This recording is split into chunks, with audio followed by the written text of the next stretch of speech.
here's what you can do.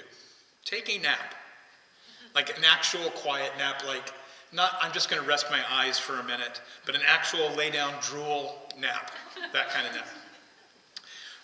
Read a book and then tell your children or tell your spouse or somebody all about it in great detail and make them sit there and listen to it. Talk about something that you like as long as you want and then ask for input.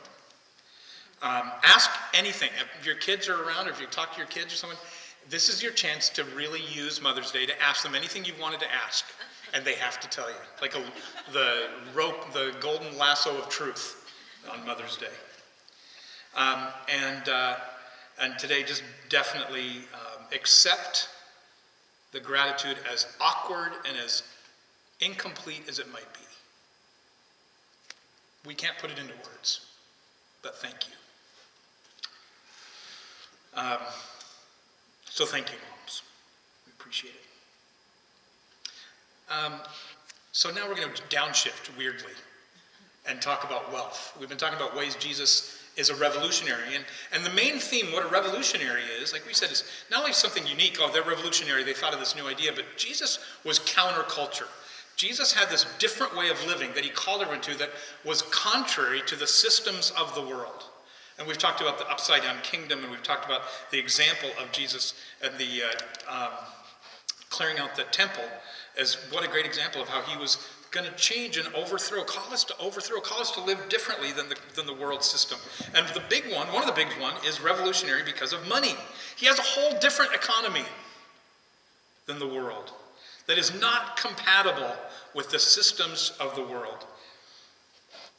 So I just want to challenge us today, challenge the idolatry of wealth. We live in a society where we think of money and wealth as the sign of success, of winning. People who have money, people who are wealthy, must be smarter than everybody else. How they get that wealth? They must be worthy of it, right? And we need to focus on Jesus has a different idea. So I first want to explain this idea of what is the world system. What is the world system? The world system, the system he's rebelling against is this idea of having faith in wealth. Faith meaning trust. This idea of trust in wealth. The way things are is, if you have enough money, if you have enough resources, you can do more. And you can have more protection. And that is just the way the world system is. And we're going to look at several passages. Lance was saying, we've got a lot of verses today. You can tell because I had to put on my extra powerful reading glasses because I used a smaller font. And spoiler alert, there's even more on the screens that aren't on your sheet because I couldn't fit them all in. Because you know what? Jesus talks about money a lot. He has a lot to say about this idea. And it's fascinating. So first of all, describing the world. What is Jesus rebelling against? 1 Timothy 6, 5, and then we'll jump to verses 9 and 10.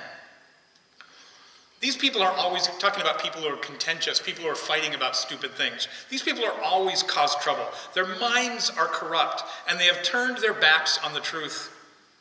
To them, a show of godliness is just a way to become wealthy. And then verse 9, but people who long to be rich fall into temptation and are trapped by many foolish and harmful desires that plunge them into ruin and destruction. And this is the one we've always heard. For the love of money is the root of all kinds of evil. And some people craving money have wandered from the true faith and pierced themselves with many sorrows. Fascinating concept, and one I'm sure we've all heard before, and you may have even heard sermons or gone to Bible studies or read about it. Here was something fascinating the last few weeks when I was reading and studying for this. Every article, every commentary, every book, every discussion about this verse starts with saying, it's nuanced. Starts with saying, it's not saying money is bad or being rich is bad, it's saying the love of money is bad. Especially the English. I would be curious to read maybe some other languages. If I read other languages, to read around the world or different societies or different economic systems. But in this economic system, in our world, they want to make sure that everybody knows it's okay to be rich. As long as you don't love being rich. which is fascinating to me because, yeah, it talks about that, but it's certainly not as nuanced as maybe it makes it sound, right? That it's harder for somebody who is rich to not love money than to love God. Just the reality. Not that it's impossible. I know examples in my personal life of people who have achieved that, but they have to work hard at it. So it's just interesting to me. I want to make sure that it sort of makes sure we know it's okay to be rich and to work hard to pile up as much gold as we can, as long as we don't love that gold. And we can set that bar wherever you want. You know, you can be just below the Scrooge McDuck, right? Diving into your pool of gold coins. Which, first of all, is horrible to show children. Because if you actually did that, how much that would hurt. You can't swim through gold. Not that I have tried it, but I'm just saying. So we can always just say, well, I don't love money. I just like it. I flirt with it. We have a total casual relationship. Right?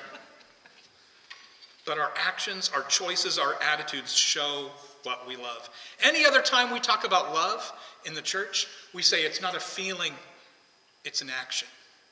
It's not just a feeling, it's an affection. It's not just a feeling, it's what guides our choices. And so we can know if we love money by how do we make choices? How do we exist? Do we love money? Am I acting like I love money? Am I living like I love money? Am I making choices like I love money? Or do I just kind of tell myself I don't?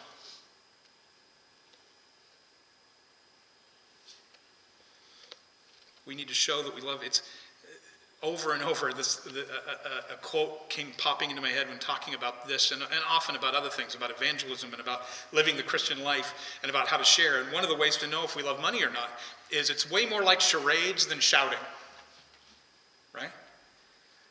When we can say what we want, but when we look at how we act, how we live, somebody can guess what we love. And the amount of wealth is not the only factor. Wealth, and I know wealthy and poor people who are obsessed with money, but it is harder for those with lots of money to keep that in check. Like I said, I know some who do, but it is hard.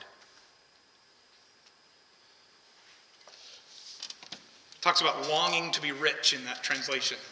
That those who were longing to be rich. What a great way. Maybe that's a better way of describing rather than saying love. The idea of longing, man, if I just had more. And what does that do? What does the love of money do? It entraps, it snares into damage that cannot be escaped.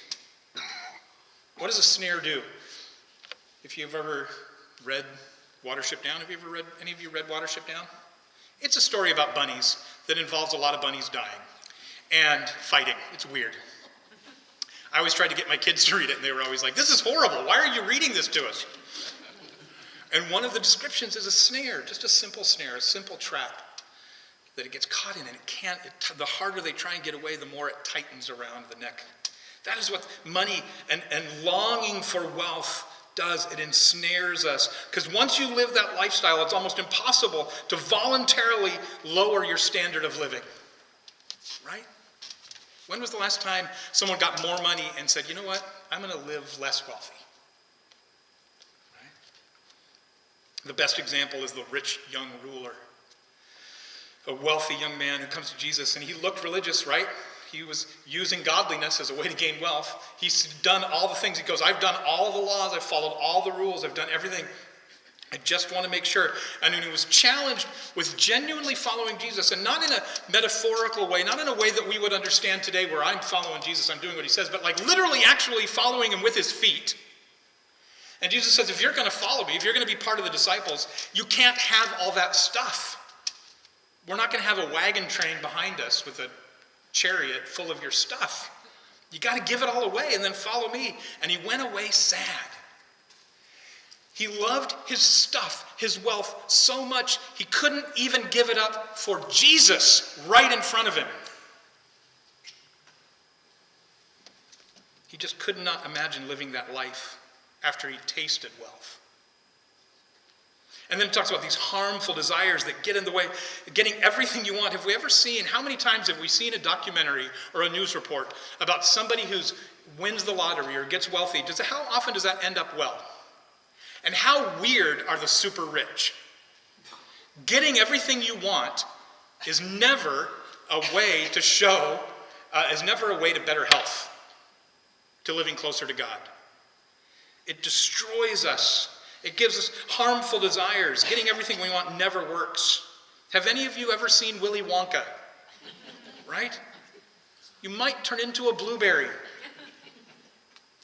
It destroys moral choices. It makes people assets or liabilities. There is no accountability, just yes men around. It causes pride. If I'm rich, I must be smart. They never write a book that's like, I was lucky and had at the right time, at the right place with the right idea, and it happened also because my parents had enough money that I could attempt to give it a shot, and if I failed, they'd help me out, or I had some investor. It's always like, no, I'm the smartest guy in the room, I came up with this idea, and no one is as good as I am. Always pushing boundaries. There's lust for more. It causes addiction and illness and pushing limits and boundaries, and eventually ego and pride that often develop into unchecked self-idolization. I am God. Nebuchadnezzar. Kings throughout history have eventually had everything they've wanted and realized, this is what God must feel like. I must be God. The craving for wealth is the root cause of almost all evil, including idolatry, envy, anxiety, harming others for personal gain. It becomes this idol that causes people, it says, there are even those who, wanting to be rich, walked away from Jesus.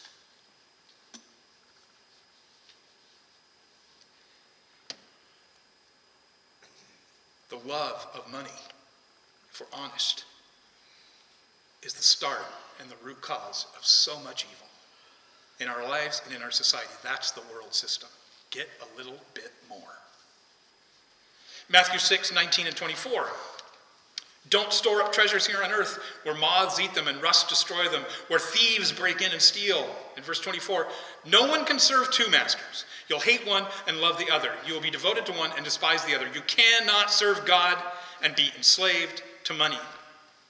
If that's all we care about, if that's our faith, if our faith is, I need to have enough just so that I'm okay, just so that I can provide for me and my family and have a little bit to invest and have a little bit to save for later and then also get the next thing and always have it, like, we cannot serve God and money if we idolize it and love it. The earthly kingdom of wealth is tied to the world system and will rise and fall with that system. The stock market, crypto, money will just go away. That's the modern version of moths eating it, right? It really boils down to the reality that the world system of wealth requires allegiance, requires all of our work focused on making a little bit more. The world system will enslave and entrap us and will not share you with God because his system is contrary. Great example of this is Ecclesiastes 5, 8 through 11, describing the world system. Don't be surprised if you see a poor person being oppressed by the powerful, and if justice is being miscarried throughout the land. For every official is under orders from higher up, and matters of justice get lost in red tape and bureaucracy. Even the king milks the land for his own profit, and those who love money will never have enough. How meaningless to think that wealth brings true happiness. The more you have, the more people come to help you spend it. So what good is wealth? Except perhaps to watch it slip through your fingers. What an amazing translation. That is the world system. It is described. That is what we're revolting against. Let's think about the systems of the world, the business systems today, as we see the following this system, the world system idea of gaining wealth, having faith in wealth. Businesses provide less. Have you read about shrinkflation? When was the last time you bought a bag of potato chips? Now, again, we're all on diet, so we probably didn't. But we've heard in theory, right? Much smaller for more money. They're charging more for less. They want to pay their employees less. Keep the wages low so there's more profit. I heard someone just explain, I was like, that's actually true. That in some states, the minimum wage is the federal minimum wage, $7, $8. And if you work at Jimmy John's, a sandwich is $13. You got to work 2 hours to be able to afford one sandwich at your own store. And these business systems demand less accountability. Just exactly. Hey, don't be surprised when the poor are oppressed, when justice is stopped, because everyone's trying to milk everything they can. Political system said accept bribes. The Bible talks all over that as one of the main things it talks about money is people in power accepting money or wealth or favors in order to seek to give unjust rulings. They accept bribes. They tweak the law to support the wealthy. They profit from insider knowledge. They tax those most who can afford it least and provide less services and care for the people. Cultural systems. Man, this is true. Those of us who grew up in the 80s remember a TV show called Lifestyles of the Rich and Famous. Do you remember this? There was an actual TV show that just followed around rich people, and we all went, oh, wouldn't that be nice? They admired, idolized. Our culture worships the wealthy. They denigrate the poor. If they're poor, they must have done something stupid and bad. They must kind of deserve it. And that makes all of us compete. Because wealth is finite. And we all got to fight for it. We want to win. And possessions and wealth signifies success to the world system. It is even in the church. It even happens in the church. Success is measured in production value and spectacle. We see conspicuous wealth as God's blessing. I must be blessed because I have more. They must not be blessed because they have less. We see poverty as man's failure. We tie assistance to helping people, to conformity and loyalty to our statements and our beliefs, and we enrich the leadership. It's a danger. Wealth and power almost always make holding on to it and gaining a little bit more the priority. There's never enough. And it's dangerous because when you have a lot, there are going to be a lot of people. I love that. One of the dangers is a lot of people want to take it. And they're going to try and influence you. And they're going to tell you what you want to hear so that they can help you spend it. And what good is it? It's going to slip through your fingers. So why do we love money? Why do we pursue wealth in the world system? Well, the world system says that's where you need to put your faith. That is what's going to allow you to be happy and safe and protected. Do we love money? Maybe we don't have to just say, no, I don't love money. But we need to look at our actions. Do I make all of my choices center around gaining or losing money? Do I see people as hindering or helping me gain? We need to look at our hearts and attitudes. Do we resent those who have more? Or do we see them as competition? Do we support only systems and policies that help me get more, even if it's at the expense of others? And do I make all public decisions based only on money? Jesus calls us to challenge that idolatry in our own lives and in our community. So, what do? We need to ask ourselves, how much am I working to gain money? How much does it occupy my thoughts? How much am I sacrificing of relationships or people in order to gain more? Be honest with yourself. Have I ever cheated? Have I ever supported corruption in order so that I can gain? Have I bought into a system that centers around making sure I have the maximum I can get and protect me and mine at the detriment of others? And am I afraid of not having enough, and that motivates me to try to get more? Have I made being comfortable an idol that excuses bad behavior? If any of that is true, even a little bit or at different times, we need a revolution in our heart and soul and in our world. But the hope is, there's hope. We're called to a different economy. We're called to a different world. We're called to be revolting. We are called to revolt with Jesus because he has this whole other idea that is so much better. And I'll admit, I struggle with this. I think we all do. We live in a world that constantly bombards us with, you need more. And I worry about having enough. Right? It's just a constant thing. So we need to be reminded of this. I need to be reminded of this. So let's join the revolution. Let's serve a better master and despise the world's obsession with money and power. So let's have wealth in faith rather than faith. See how clever that was? The first one, I don't know if you noticed it. The first one was faith and wealth. The second one is we are to have wealth through faith, wealth in faith. That's what it should be, that we have generosity. Let's continue in 1 Timothy 6. 6 through 8, and then 17 and 19. Yet true godliness is contentment, with contentment is itself great wealth. Let's just stop there. Real wealth, real safety, real power, real esteem is found in dependence on God and contentment with what he's given us. That's real wealth. After all, we brought nothing with us when we came into this world, and we can't take anything with us when we leave it. So, if we have enough food and clothing, let us be content.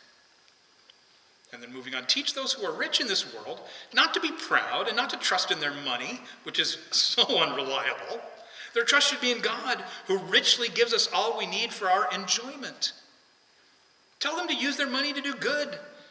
They should be rich in good works and generous with those in need, always being ready to share with others. By doing this, they will be storing up their treasure as a good foundation for the future so they may experience true life. So here's the nuance, right? Hey, he's saying there's going to be rich Christians, but teach them to not depend or be proud of their wealth, but to be content with what they need and help others, be willing and able and looking for ways to help others, to share it. And not share, again, it's not the dollar amount, it's the act of sharing.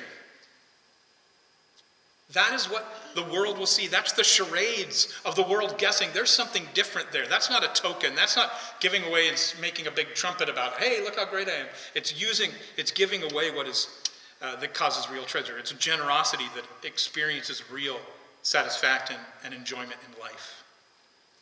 I love you didn't bring anything into the world. Again, I'm sorry to keep using my grandson, but he is the most adorable.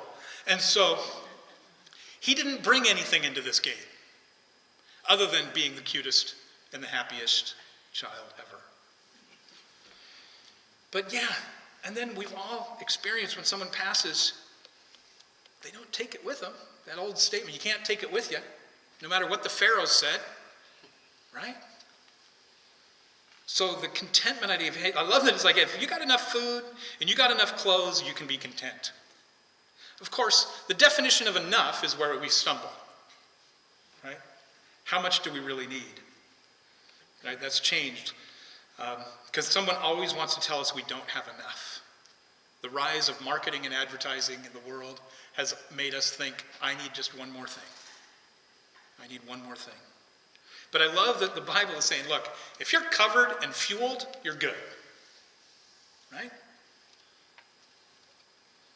So here's the thing about being wealthy and not loving money. How do we know someone is not loving money, even if they've got it?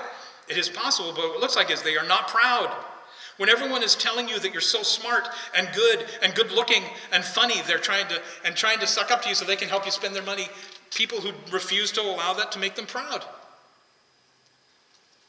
They don't trust in their money, which is unreliable. They have faith in God, not just their stuff. Their security, their safety, and their resources and their power are because of God, not because of crypto. People who put their faith in money, when that money is gone, what do? The example of the Great Depression of guys who jumped off buildings because they lost all their money. People who have a lot but have genuine trust in God, when it goes down, they continue on with life, serving God. And their trust should be in God, who richly gives us all we need for our enjoyment. Pleasure and doing anything I want pales in comparison to knowing God and being loved by him. Think about that. Real enjoyment in life is not having the resources to do everything we want all the time. It's being loved by God. So we need to use our money for good. Be rich in good works. Be generous to those in need and ready to help others. I made a misprint on your. I used the same. I didn't mean to do that. I copy and pasted the same verse as Matthew 6, where treasure is, where your heart is also. But I want to talk about that for a second. I love this. There's a repeat, but this idea of where our treasure is, where our heart is where we really treasure. Do we treasure our treasure, or do we treasure God? That is where our heart is. That is where our love is. And we know where our love is by what do we serve. But there are a couple other verses I wanted to read, and I think they'll be on the screen. Hebrews 13, 5 and 6. Don't love money, Be satisfied with what you have, for God has said, I will never fail you, I will never abandon you. So we can say with confidence, the Lord is my helper, so I have no fear. What can mere people do to me? We need to be content with what we have because God gave it to us. We have faith in his resources, not faith in my resources. The pathetic little bit that I can scrabble and hold together and think that's going to do me well and survive. How much more to trust in the God who has everything, because he is our helper. God is on my side and will care for me better than any scheme I can contrive or afford.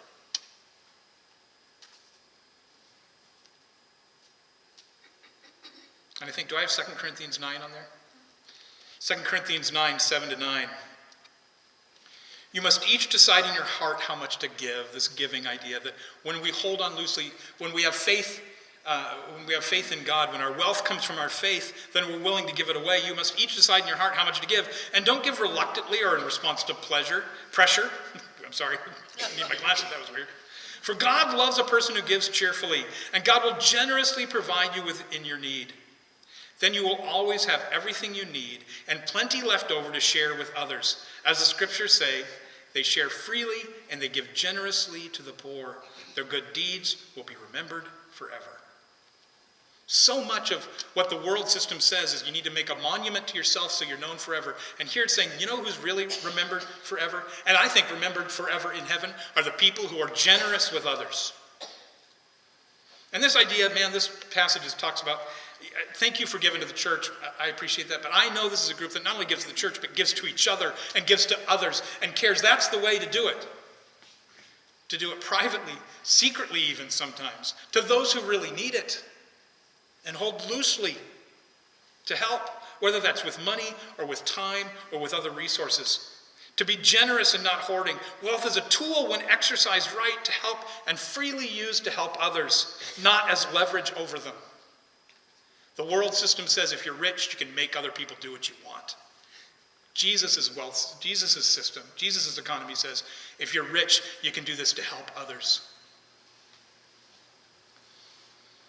So what is the God's economy versus the world's economy? And business systems are to provide things as promised. The Bible talks about being fair in your dealings, charging enough but not excessive. Pay your workers well. Take care of your workers. Be excessive in caring for your workers and be accountable to your community. They should be able to look and see what you're doing and seeing how you're helping your community. Political systems and wealth, they are to demand justice for the wealthy and especially the poor. The government is there to help the poor because they need help. Use the law and enforcement to defend the weak, to restrain evil. We're going to talk about the widow's mite later, but to tax equitably, not equally. Part of the story of the widow's mite is that they had to pay a temple tax. So those rich guys came in and they paid what they were supposed to pay. And it was a lot, but it didn't affect them at all. They didn't hurt them. They had plenty. But she had to pay her tax, and that was all she had. And cultural systems, we need to admire the humble, care for the poor and the weak, share wealth rather than amass it, help our communities and show compassion. Show compassion that signifies our success. And in the church, our success is measured in care and love. And we realize that if we begin to conspicuously have wealth, that might be a red flag. To see poverty as an opportunity to uplift and encourage and empower rather than as a reason to be suspicious and wonder what they did wrong. And tie our assistance and our help of people to our trust in God and his mercy, not to loyalty to this community, not loyalty to this church. And we want to enrich our community so that it flourishes.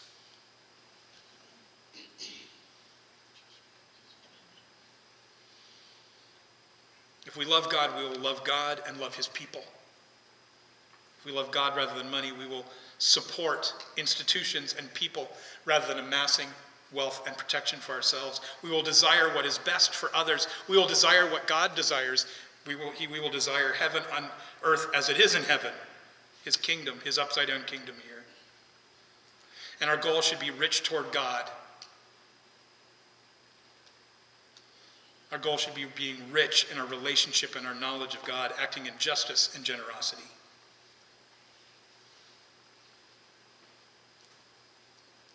And again, you want to know a great example of this is mothers giving freely to someone else who can't give anything out back just because of love. Sacrifice and generosity and care and anxiety and worry and thought and every action and choice to show a heart that is committed to that child, not to gain. So let's follow the revolutionary Jesus. Let's join the revolution. Jesus has reversed conventional wisdom, teaching that holding on to wealth is dangerous while giving it away brings true life and true joy.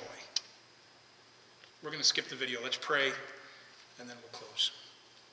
God, thank you so much today. Thank you, first of all, for mothers, for the sacrifice of caring for another person, and for imperfect people to love and care and be a part. God, we're so thankful for our mothers, and we ask for strength for the mothers, and we just want to honor and thank you for that. And God, help us as we want to live contrary to the way the world system is, that we can see wealth as a tool. We can be dependent on you who has everything, who promises to care for us, and we can be content with what we have, and if we have excess, to seek ways to help others with it. God, help us to be people who not only decide that now, but decide it every day in the choices we make and what we choose to support and how we choose to relate and how we choose to work and where we put our effort. And God, I am thankful that you provide for us. And it's not always the way I want. And I don't always see how it's going to work out, and yet you always do. And help us to be people who put our faith in you, that we are rich in faith in you. And God, thank you for always honoring that. God, we do love you, and we thank you, and we praise you. In Jesus' name, amen. Psalm 24:1. The earth is the Lord's, and everything in it. The world and all its people belong to him. May we be people who choose to reject the entrenched world system that entices us to put our hope and faith and wealth at the expense of others, and instead become wealthy in the love of God and generosity for others as we are content and grateful for the abundant provision from a loving God, to the glory of God and the flourishing of our neighbors. Thank you very much. And we will see you next week. And happy Mother's Day. Go look at a flower.